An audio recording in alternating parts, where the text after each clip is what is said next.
Salam əziz izləyicilər. Video baxmazdan əvvəl kanala abunə olmayı və paylaşmayı unutmayın. Belə bir məsələyə baxaq. Üstbucaq ABC'də C bucağı 90 dərəcədir. CD 3'dür, BC 5'dir. ABD bucağı 45 dərəcə verib AD'ni istəyir. AD'yə bir X deyək. Deməli,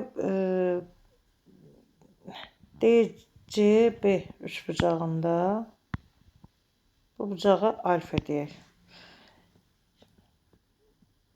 Düzbucaqlı üçbucaqla tərəf bucaq arasında əlaqə düsturuna görə, baxın bu düsturdan istifadə edəcəyik. Əgər bura məsələn betadırsa, bura ABC-dirsə, beta bucağın tangesi betanın qarşısındakı katetin bitişik katetə nisbətinə bərabərdir. Bu qaydadan istifadə edək.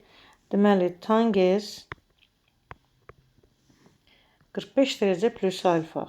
45 dərəcə plus alfa bərabərdir. B bucağın qarşısındakı katet AC-dir.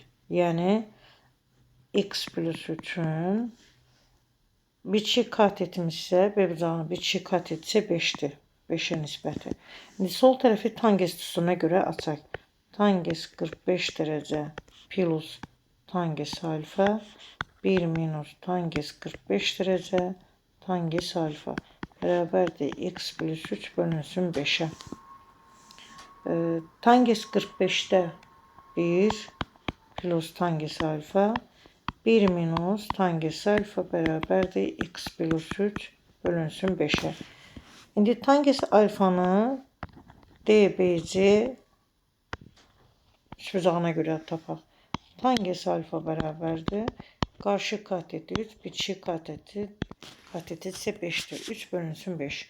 Və burada tənlidə baxın, burada tangens alfanın yerinə qoyaq. 1 üstə gəlsin 5'də 3.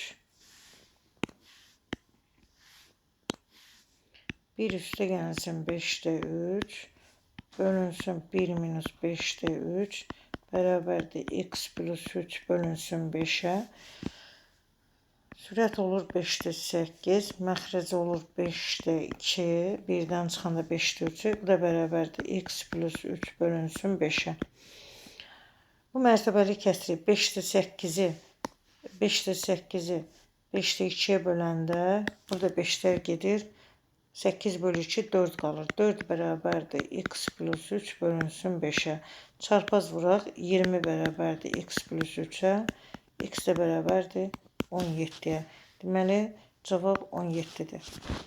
Onlayn dərslərə qoşulmaq istəyirsinizsə 051 988 21 71 nömrəsi ilə əlaqə saxlaya bilərsiniz. Qulaq asdığınıza görə təşəkkür edirəm. Sağ olun.